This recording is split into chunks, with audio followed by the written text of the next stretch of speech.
เงิน100 ล้านต้นห้ามทุกคนละได้นี่แหละความจริงแล้วเด็กน้อยยังคิดได้แล้วบ้าสะอ่อนเด้ว่ะเลื่อนไปทางใดกันไม่ใช่คนมีเงินมีคำเบิดประเดี๋ยวชิมีจัก100 ล้านเดี๋ยววะแต่ประเทศตุกเคยเก็บเงินคนละล้านอยู่อ่ะ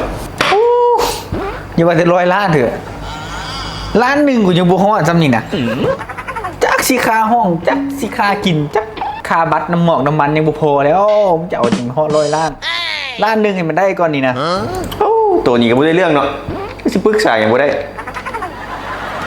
ว่าน้ำดอกกุดโอ้ยน้ำคาเวียร์ดีว่ะบอรวมได้วันนั้นไหนโอ้ยอย่ามีเงิน100 ล้านนี่นะให้จังได้ว่าสิมีเงินเท่า100 ล้านเงิน100 ล้านเรื่องกันยังเห็ดบ่ได้ไอ้น้อยเด้อเห็ดได้นะเด้เรามาหันดีถามแล้วไหมอะไรโอ้ดีเลยน้อยมามีเรื่องไง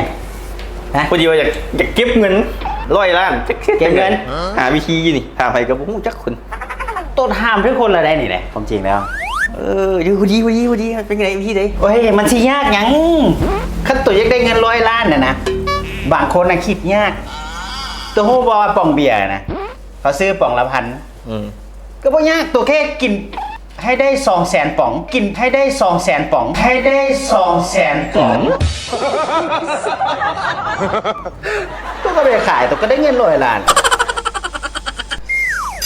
ง่ายบ่บ่ยากอันนี้นะเด็กน้อยยังคิดได้แล้วดีสุดแล้วนี่ดีที่สุดตัวกินเลยตัวกินเบียร์นับตั้งแต่มื้อนี้ไปเนี่ยตัวเริ่มกินเบียร์เลยแล้วตัวเก็บป่องไว้แล้วก็เอาไปทอนไว้ให้มันได้200,000 ป๋องแล้วขายได้100 ล้านแน่นอนบ่เชื่อนะทดลองรถ